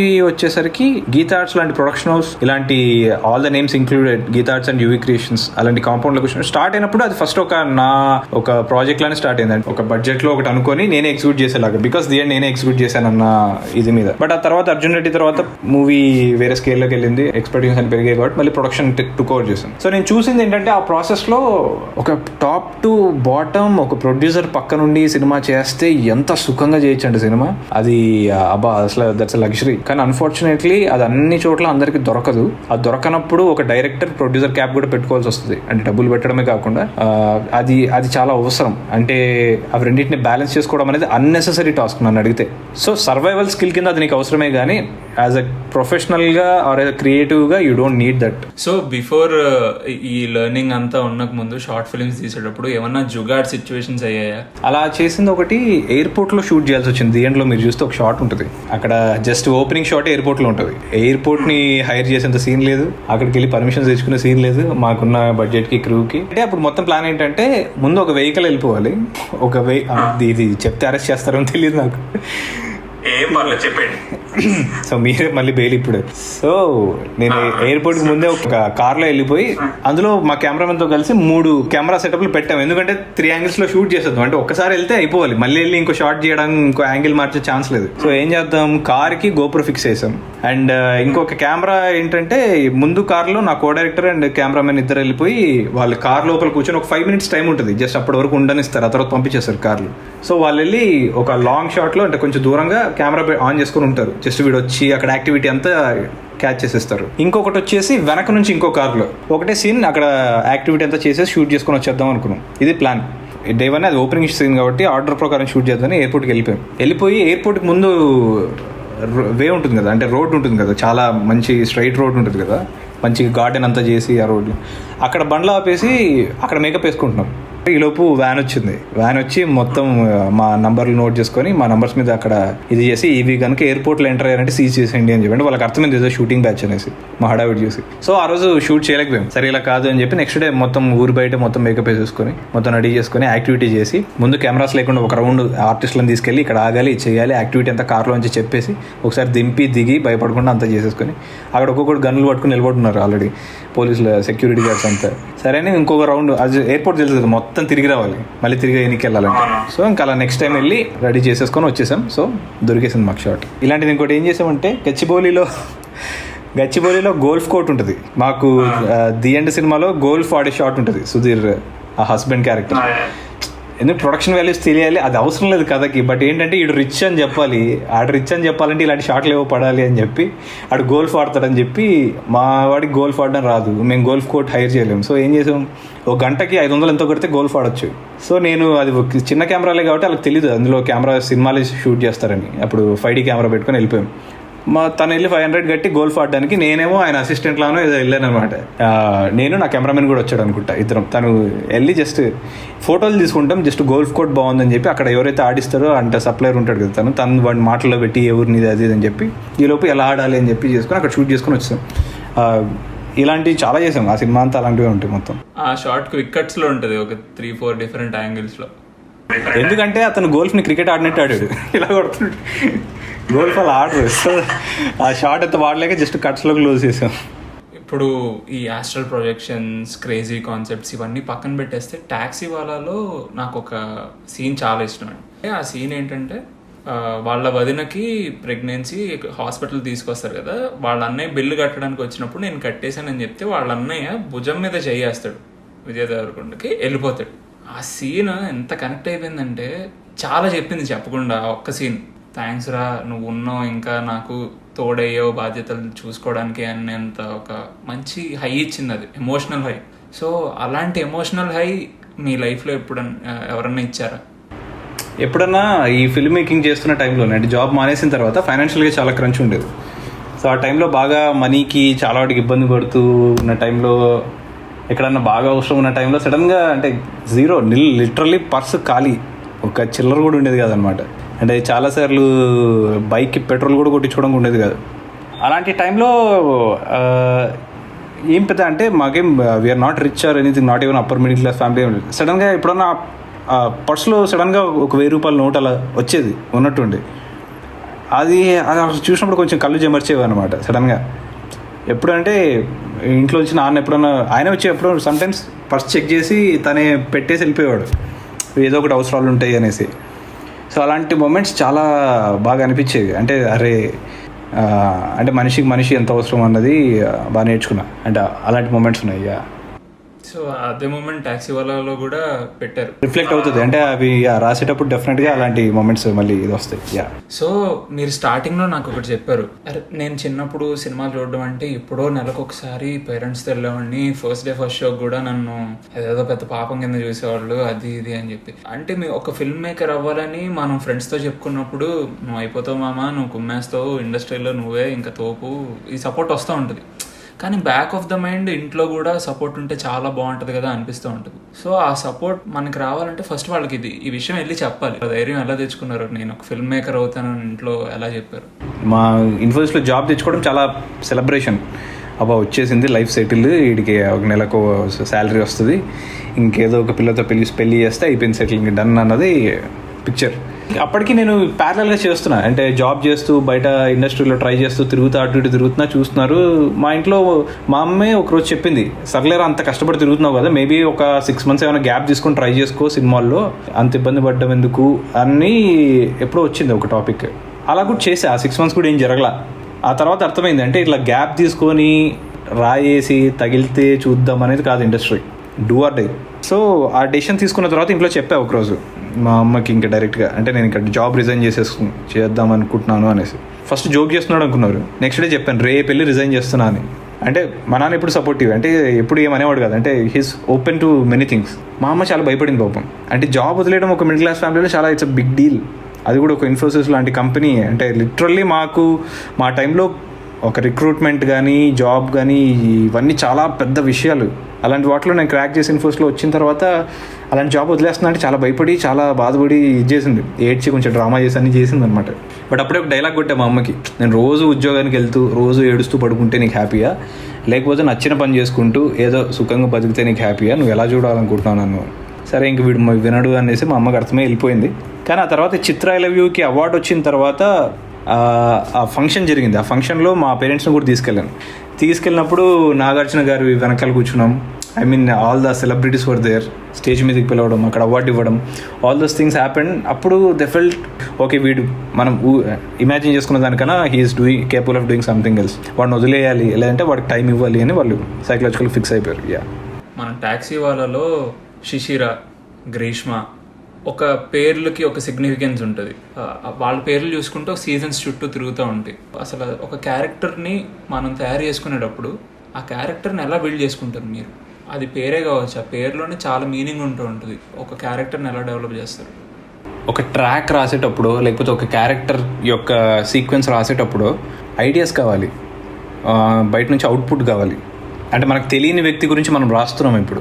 సో మనం ఆ పర్సన్ ఎంత తెలుసుకోగలిగితే మనకు అంత ఫీడ్ ఉంటుంది. ఆ ఫీడ్ని పెట్టి మనం రాయగలం. సో అలా రాసేటప్పుడు ఆ పర్సన్ పేరు చాలా ఇంపార్టెంట్. ఏం పేరు తనది, అంటే తన పేరేంటి అన్న దగ్గర నుంచి తన క్యారెక్టర్ని ఆల్మోస్ట్ డిఫైన్ చేయొచ్చు. అంటే నేను చాలా వరకు ఎక్కువ ఏదో ఒక కనెక్షన్ చూసుకుంటాను రాసుకునేటప్పుడు. వీడికి అంటే సీజన్స్ అను, మైథాలజీ అను, లేకపోతే ఈ క్యారెక్టర్కి ఎస్పెషల్లీ ఒక మదర్ క్యారెక్టర్, డాటర్ క్యారెక్టర్, లేదా అన్నా తమ్ములు ఉన్నారు, లేదా ఇంకోటి ఉన్నప్పుడు I try to find a pattern. ఏదో ఒక ప్యాటర్న్ వీళ్ళిద్దరికి మ్యాచ్ అవుతుంది. లేదంటే ఈ మొత్తం కథలోనూ నేను అలాంటి చాలా అప్లై చేస్తాను. అసలు ట్యాక్సీ వాళ్ళలో అలాంటివి చాలా ఉన్నాయి, మర్చిపోయాను. కానీ చిన్న చిన్న ప్యాటర్న్స్ ఉంటాయి అనమాట. అవన్నీ ఎందుకో ఒక మ్యాథమెటికల్ కనెక్ట్లా ఉంటే I feel secure, they will take care of themselves because it's honest అన్న ఒక కాన్ఫిడెన్స్ ఏదో ఉంటుంది నాకు. ప్లస్ ఇంకోటి కెమెరా అక్కడ నేను కూల్ టోన్లోకి వెళ్ళిపోయా అదంతా. సో అలాంటప్పుడు ఏం పెడదాం, తన తీసుకున్న ఇంటి చుట్టూ చెట్లు ఉంటాయి, ఇప్పుడు వర్షం పడుతూ ఉంటుంది, ఏం పెడదాం, శిశిర పెడదాం, లేదంటే ఇక్కడ వాళ్ళమ్మ కొంచెం సీరియస్ క్యారెక్టర్, లేదంటే అగ్రెసివ్ క్యారెక్టర్, ఏం పెడదాం, గ్రీష్మ పెడదాం. సో అలా ఏదో కనెక్ట్ కోసం చూస్తా, such that I feel confident on paper. అంతే. క్యారెక్టర్ నేమ్సే కాకుండా అసలు ఇది క్యారెక్టరా అని కన్సిడర్ చేసే వాటి మీద కూడా మీరు చాలా కేర్ తీసుకుంటారు. అంటే కార్లో బొమ్మ గురించి, మన టాక్సీ వాళ్ళ కార్లో చూస్తే మన బ్యాట్మెన్ కాకుండా ఒక బొమ్మ ఉంటుంది. ఆ బొమ్మకు కూడా ఒక స్టోరీ ఉందన్నమాట. ఆ స్టోరీ ఏంటి అంటే ఈరోజు ఇప్పుడు మొన్న మేము కూడా ఎప్పుడు టీం అంతా కూర్చొని ఫ్రెండ్స్తోనో ఫ్యామిలీతోనో కూర్చొని మళ్ళీ సినిమా టీవీలో వేసినప్పుడు చూస్తే నాకు చాలా భయం వేసింది. అంటే నిజంగా ఒక బొమ్మను పెట్టి ఊరి క్లోజప్ పెట్టి చెప్పాను కథ చెప్తే జనాలు రిసీవ్ చేసుకోగలిగారు. ఆ బ్యాక్ ఫైర్ ఏంటే మామూలు బూతులు తిట్టేవారు కాదు, ఏంద్రాని సుత్తి ఏదో కార్లో బొమ్మ పెట్టి న్యూసెన్స్ ఈ రోజుల్లో అన్నట్లు అనేస్తారు కదా. ఎలా వర్కౌట్ అయింది, ఎలా చెప్పగలిగామని చాలా భయం కూడా వేసింది మొన్న చూసినప్పుడు. మాలవిక సెకండ్ హాఫ్లో 20 నిమిషాలు ఉంటుంది అంతే. మిగిలిన సినిమా అంతా కూడా తన క్యారెక్టర్ కంటిన్యూ అవ్వాలంటే దానికి ఒక రూపం కావాలి, దానికి ఒక మొహం కావాలి. ఆ మొహం ఆ బొమ్మే. So that doll is as important as Malavika Nayar in the film. ఆ బొమ్మని సెలెక్షన్, ఎందుకంటే ఆ బొమ్మ చాలా బొమ్మలు చూసాం హైదరాబాద్లో, ఎన్నో డాల్ హౌసెస్కి వెళ్ళి చిన్న చిన్న బొమ్మలు కావాలి పెట్టి చూసాం, బార్బీ డాల్స్ లాంటివి చూసాం. కానీ ఈ బొమ్మనైతే అదే పనిగా చైనా నుంచి తెప్పించాం. మేము ఆర్డర్ పెట్టింది లక్కీగా సినిమా పోస్ట్ పోన్ అయ్యి బొమ్మ రిలేటెడ్ స్కెడ్యూల్ అంతా కూడా పోస్ట్ పోన్ చేశారు బికాస్ ఆ బొమ్మ రాలేదు చైనా నుంచి. వాడికి ఆర్డర్ పెట్టాం ఏదో పిచ్చి వెబ్సైట్ నుంచి, కస్టమర్ కేర్కి కాల్ చేస్తే చైనీస్లో మాట్లాడతాడు, అర్థం కాదు, ఎవరికి పోయి చెప్పాలో అర్థం కాదు. అది 10,000 రూపాయల బొమ్మ, దాన్ని ఆర్డర్ పెట్టాము. అది 3 months తర్వాత సడన్గా ఒకరోజు ఇంటికి పార్సల్ వచ్చింది, ఓపెన్ చేస్తే బొమ్మ వచ్చింది, దానికి విగ్ లేదు. సో రెగ్యులర్ హెయిర్ స్టైలిస్టులు, విగ్ మేకర్స్ ఉంటారు కృష్ణానగర్లో, అంతా తిరిగి వచ్చి ఆ బొమ్మకు చిన్న విగ్ తయారు చేసి దానికి ఒక ఇది చేసి ఆ బొమ్మను ఎందుకు సెలెక్ట్ చేసుకున్నా అంటే పర్టికులర్లీ అవి బీజేడీ డాల్స్ అంటారు, బాల్ జాయింట్ డాల్స్ అని. వాటికి కళ్ళు చాలా బాగుంటాయి. ఆ కళ్ళు ఏంటంటే హ్యూమనైజ్లో లాగా కళ్ళ మీద తడిలాగా ఉండి they can reflect the light. అలా లైట్ రిఫ్లెక్ట్ చేస్తేనే that look like a living being. Normal బొమ్మలకి ఆ బొమ్మలకి తేడా అదే. మిగతా బొమ్మలు ప్లాస్టిక్ కళ్ళు ఉంటాయి, అవి లైట్ రిఫ్లెక్ట్ చెయ్యవు, such that they won't connect. దాన్ని క్లోజ్అప్ పెట్టినప్పుడు ఆడియన్స్ చూసినప్పుడు దాని కళ్ళల్లో బ్యాక్గ్రౌండ్ మ్యూజిక్ వేస్తే ఎమోషన్ కనెక్ట్ అవ్వదు, because eyes are not real. ఈ బొమ్మకి ఐస్ ఆర్ రియల్. సో అది నాకు అర్థమైంది. అంటే నా అనాలిసిస్ అంటే ఐ ఫెల్ట్ లైక్ ఈ బొమ్మే కావాలి అని చెప్పి ఆ బొమ్మ గురించి స్కెడ్యూల్ పోస్ట్పోన్ చేసుకొని చేసాం. అండ్ ఆ బొమ్మకి అంత సెట్ అయింది, కానీ లాస్ట్లో కాస్ట్యూమ్ సెట్ అవ్వాలి. కాస్ట్యూమర్ దానికి ఒక పిచ్చి గౌన్ కుట్టాడు, అది బాగాలేదు, ఏం చేయాలో అర్థం కాలేదు, బట్టలు ఎలా అని చేస్తే లక్కీగా again Priyanka Jevalkar, she's a NIFT graduate. ఆ అమ్మాయిని రిక్వెస్ట్ చేశా, కెన్ యూ డూ సంథింగ్, దీనికి ఒక కాస్ట్యూమ్ కావాలి అంటే ఎంటైర్ నైట్ నిద్రపోకుండా మార్నింగ్ వరకు హ్యాండ్ స్టిచ్ చేసింది తను ఆ డాల్ యొక్క కాస్ట్యూమ్. చిన్న పర్ల్స్ పెట్టి చాలా క్యూట్గా చేసింది ఆ డ్రెస్ అనమాట. So I felt like super అని చెప్పి next day it happened, shoot continue చేసుకున్నాం. నేను అలా బాగా అబ్సెసివ్ అయిపోయింది డాల్స్కి. అప్పట్లో చీతోస్ ప్యాకెట్లో పోకెమాన్ టాజోస్ వచ్చేవి, అవి బాగా అబ్సెసివ్గా కలెక్ట్ చేసేవాళ్ళు. అలాంటి చిన్నప్పుడు ఏమైనా చేశారా? యా, బూమర్కి, బిగ్ బబుల్కి వాటికి స్టిక్కర్స్ వచ్చేవి, అవి కలెక్ట్ చేసేవాడిని బాగానే. అప్పట్లో ఈ ఏమంటారు గ్రీటింగ్ కార్డ్స్ మీద హీరో క్యారెక్టర్స్ ఫొటోస్ ఇలాంటివి బాగా చాలా ఇంట్రెస్ట్. ఒక సినిమా పైరసీ అయిపోయి ఒక 4 months ముందే వచ్చేసింది. సో దాన్నే తలుచుకుంటూ బాధపడవచ్చు, అరే వచ్చేసింది ఇప్పుడు ఎలా అని. అది కాకుండా అరే ఈ సినిమాకి మనం ఇంకా చెయ్యాలి అని మీ టీం అంతా బిలీవ్ చేసి జనాలను ఎలాగా తీసుకురావాలి, జనాలకి ఇది కరెక్ట్ వే కాదు సినిమా చూడడం అని తెలిసేలా చేయాలని చెప్పి ఒక కాన్సెప్ట్ ఫిల్మ్ అది షూట్ చేసి, అది కూడా కొద్ది టైంలోనే దాన్ని ఆడియన్స్కి అర్థమయ్యేలా చెప్పారు. అంత కేర్ చేసుకున్నారు ఆ సినిమా గురించి. ఆ పైరసీ టైంలో మీరు ఎలా ఫీల్ అయ్యారు? పైరసీ టైం అది నాకు one of the dark phase అండి. 4 months మాత్రం అబ్బా అసలు మామూలు టెన్షన్ కాదు. నేను కరెక్ట్గా పైరసీ అయ్యింది అన్న ఇన్ఫర్మేషన్ వచ్చినప్పుడు నేను ఆల్మోస్ట్ ఎక్కడ కీర్గంగాలో ఉన్నా, హిమాచల్ ప్రదేశ్లో. I was on trekking. Cinema post అయింది అన్న ఫ్రస్ట్రేషన్లో వెళ్ళి ట్రెక్కింగ్ చేసుకుంటే హిమాలయస్ దగ్గరలో ఉన్నా. అక్కడ ఎస్కేఎన్ గారు ఫోన్ చేసి చెప్పారు, ఎక్కడికి వెళ్ళిపోయావు, పైరసీ అయింది సినిమా అని. మామూలుగా ఇది అవలా. వచ్చిన తర్వాత సరే పైరసీ అయితే ఏంది అనుకున్నా, కానీ సినిమా పోస్ట్ పోన్ అయింది, ఇంకా రిలీజ్ డేట్ ఎప్పుడో ఉంది. సో చాలా టెన్షన్ పడ్డాం. కానీ అంటే ఇంకా ఎక్కడంటే నేను అనంతపూర్లో ఏదైతే సీడీ షాప్లో నేను సీడీలు కొని సినిమాని చూశానో ఒకప్పుడు, ఆ సీడీ షాప్లో నా సినిమా సీడీలు అయ్యి వచ్చింది. అనంతపూర్ నుంచి కొంచెం పిల్లలు కాల్ చేసి చెప్పారు, అన్న ఇట్లా ఈ సీడీ షాప్లో అంటే అక్కడికి కూడా రీచ్ అయిపోయింది. అంటే ఆ రేంజ్ కూడా వెళ్ళిపోయిందంటే నాకు తెలిసి ఇంకా పోయినట్టే సినిమా అని చెప్పి లిటరలీ ఐ బ్రోక్ డౌన్. ఒక కైండ్ ఆఫ్ డిప్రెషన్లోకి వెళ్ళిపోయా. అంటే ఇంకా చాలా ఇదే డార్క్ ఫేజ్ అదైతే. అంటే ఇంకా హోప్ అంతా పోయి అంతా ఇది అయిపోయి చాలా డల్ అయిపోయి ఇంకేం చేయాలి అంటే ఎందుకంటే ఆ సినిమాకి ఆల్రెడీ చాలా డిలే అయిపోయింది. దాదాపు 2.5 years దాని మీద కష్టపడ్డాం, లాగి చాలా ఇది చేసాం. అన్నీ చేసిన తర్వాత ఈ టైంలో ఇలా అయిపోయింది పైరసీ అయితే. అసలు entire nature is against you అనిపిస్తుంది చూడు, అలా ఫీల్ అయిపోయాయి అనమాట. చాలా ప్రెషర్ ఫీల్ అయ్యా ఒకనొక టైంలో because of some other person and ఒక good friend I discussed and I could come out of it. అంటే అర్థమైంది, అంటే if there is a sinking boat, దాన్నే పట్టుకొని ఉంటే you will also sink. So సైకలాజికల్గా నేను డిటాచ్ అయిపోయాను సినిమాతో. అప్పటి నుంచి ఇంకా టక్కని next day is a fresh day. I feel like okay piracy ఏం చిల్, ఇది అయిపోయింది ఇంకో సినిమా చేద్దాం, లేదంటే దీన్నే కాపాడుకుందాం, ఇంకోటి ఏం చేద్దాం అయిపోయింది అనేసి I could come out of it. అంటే లైఫ్తో కంపేర్ చేసుకుంటే ఇవన్నీ చిన్నవే. ఒక సినిమా పైరసీ ఏంటి, ఇంకో సినిమా చేద్దాం, ఇంకోటి చేద్దాం, ఏదో ఒకటి చేద్దాం, బతుకుతాం కదా, ఏం అవ్వదు అనిపించింది. సో అలా దట్ వాజ్ అ లైఫ్లో ఒక బిగ్గెస్ట్ లర్నింగ్ ఎక్స్పీరియన్స్ నాకు ఆ పైరసీ ఎపిసోడ్. పాజిటివిటీ కూడా నెగిటివిటీ లాగా మన చుట్టూరు ఉంటుంది, మనం దాన్ని ట్యాప్ చేయాలి అంటారు బేసిక్గా. Exactly yeah, true, so true. Winding up this interview, నేను మళ్ళీ ఎక్కడ స్టార్ట్ అయ్యానో అక్కడికే వద్దాం అనుకుంటున్నా. ఒక చిన్న పాయింట్, చిన్నప్పుడు ఏంటి సార్ మీరు కార్టూన్లో ఏమేమి కార్టూన్లు చూసేవాళ్ళు? నా ఫేవరెట్ కార్టూన్ వచ్చేసి డింక్ అని ఒకటి వచ్చేదండి. డింక్ ఒక డైనోసార్, ఒక బేబీ డైనోసార్ ఉంటుంది. అదొక బ్యూటిఫుల్ స్టోరీ, చిన్నది క్యూట్ స్టోరీ, అది నాకు చాలా ఇష్టం. డింక్ అనేది that was my favourite cartoon. ఆ తర్వాత టామ్ అండ్ జెర్రీ బాగా ఏం చేసేవాడిని. Yeah, Tom and Jerry is another favourite thing. So final question, what is cinema to you and Shyam Singha Roy ఏంటి, ఎలా ఉండబోతుంది?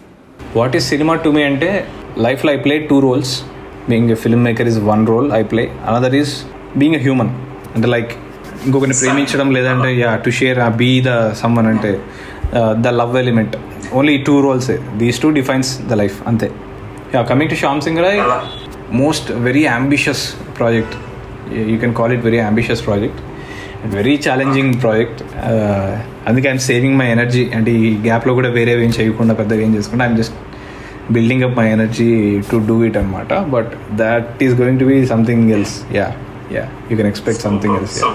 Thank you Rahul garu. ఇలా యాజ్ ఎ ఫిల్మ్ మేకర్ మిమ్మల్ని ఏ ఇన్స్టెన్సెస్ షేప్ చేసినాయి, యాజ్ ఎ హ్యూమన్ ఏ ఇన్స్టెన్సెస్ మీ మీద, ఏ ఫిల్మ్స్ ఏ బుక్స్ మీ మీద ఇంపాక్ట్ చూపెట్టినాయి అని మాతో షేర్ చేసుకున్నారు. థ్యాంక్ యూ సో మచ్ ఈ ముచ్చట్లన్నీ నాతో షేర్ చేసుకున్నందుకు. Thank you Pavan, thank you so much. It's lovely interview. Stay safe. Shyam Singh Roy కోసం మేము థియేటర్లో వెయిట్ చేస్తూ ఉంటాం. ఇప్పుడు మళ్ళీ కలుద్దాం. See you. Yeah, definitely. Yeah. Thank you so much. Bye. Thank you. Bye-bye. Bye.